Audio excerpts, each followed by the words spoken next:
Hi everybody, I'm Lori McNee and I'm here with Ion Sun Valley in beautiful Idaho, and today I'm morel mushroom hunting. I've lived here in Idaho for over 30 years and this is my first time morel mushroom hunting, and I'm having a ball. It is so much fun.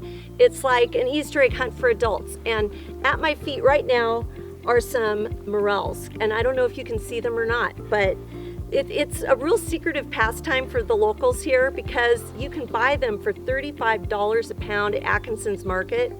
And so people really treasure these morels. They're delicious, and you can sell them and make some money. So right here at my feet are a whole bunch of morel mushrooms right now.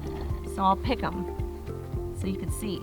Now I've been told to pull off the dirt so the little spores can create more for next year, but here they are, and you can see they're charred looking. I guess this would be a black morel, and here's like two came up just then. They really blend in with their environment, so it's interesting. It's rather meditative when you walk around looking for them. You need to walk slowly so you don't step on them, obviously, and just looking down and really being in the now, looking at what you're doing. I've really been enjoying this day. Here's a whole bunch.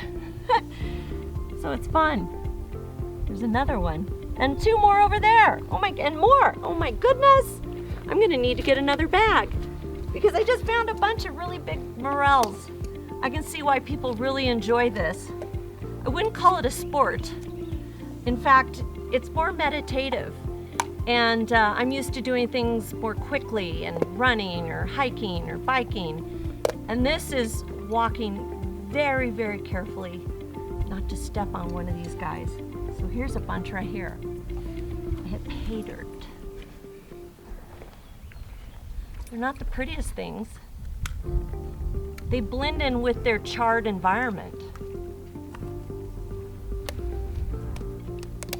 They don't look very tasty, but they sure are. So, Trey, why, you said I find them near fallen dead logs and burned areas? Yeah, so you'll find them on benches, areas that hold moisture more. Oh, okay. And then you'll find them around logs, especially the suspended logs and underneath logs, because it shelters the soil from the sun, and it doesn't dry out as much, so they have moisture to come out. How can you tell these are morels?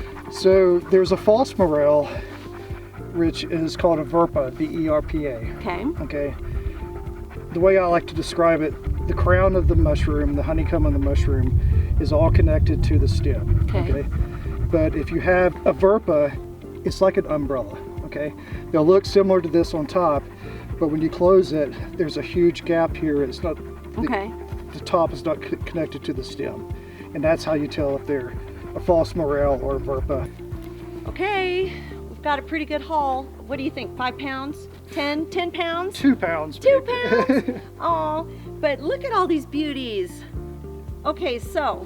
That's pretty good. That's not bad. No, not bad for a beginner day, right? That's really good. Yeah, this is fun. Yeah. And it's just so interesting. Once you find one, then you usually find two, and then they're usually together. So once you get the eye for it, it's pretty cool. And right now we're in this beautiful burned cemetery kind of trees. What happened here? Well, there was a forest fire here 2 years ago. Okay. The mushrooms have a symbiotic relationship with the tree. And when a tree is stressed, it dies, a beaver cuts it down, timber companies come in and cut the trees down. Right.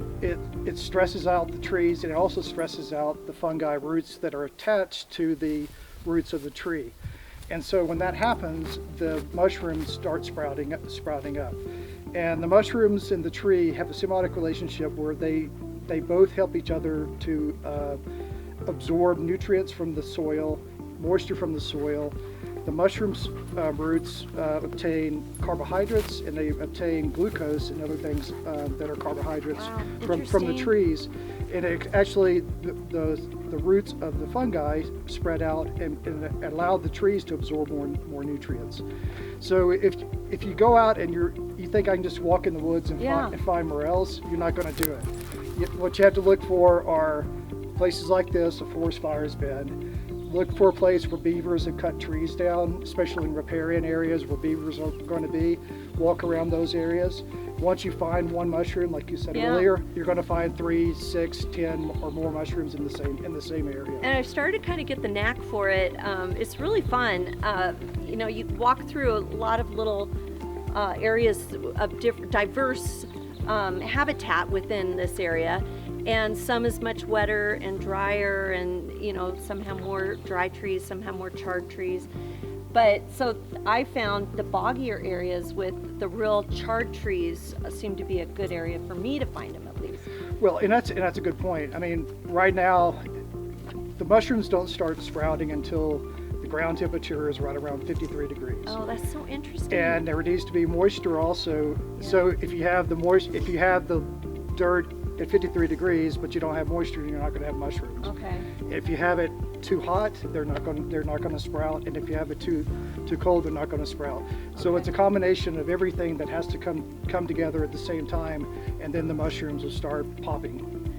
Well, it's so much fun, and he told me not to wear shorts, and I'm like, oh, it's such a beautiful day, I want to wear shorts. I'm so glad I didn't wear shorts, because we're bushwhacking and, you know, climbing over these logs and hooking ourselves on them, and so don't wear shorts. And bring water. I forgot to bring water, so that's back at the car. And what else? A hat, bug spray, you guys. We forgot bug spray. Yep. The bugs really like where the mushrooms are. Wherever the mosquitoes are buzzing around, that's where you're going to find mushrooms.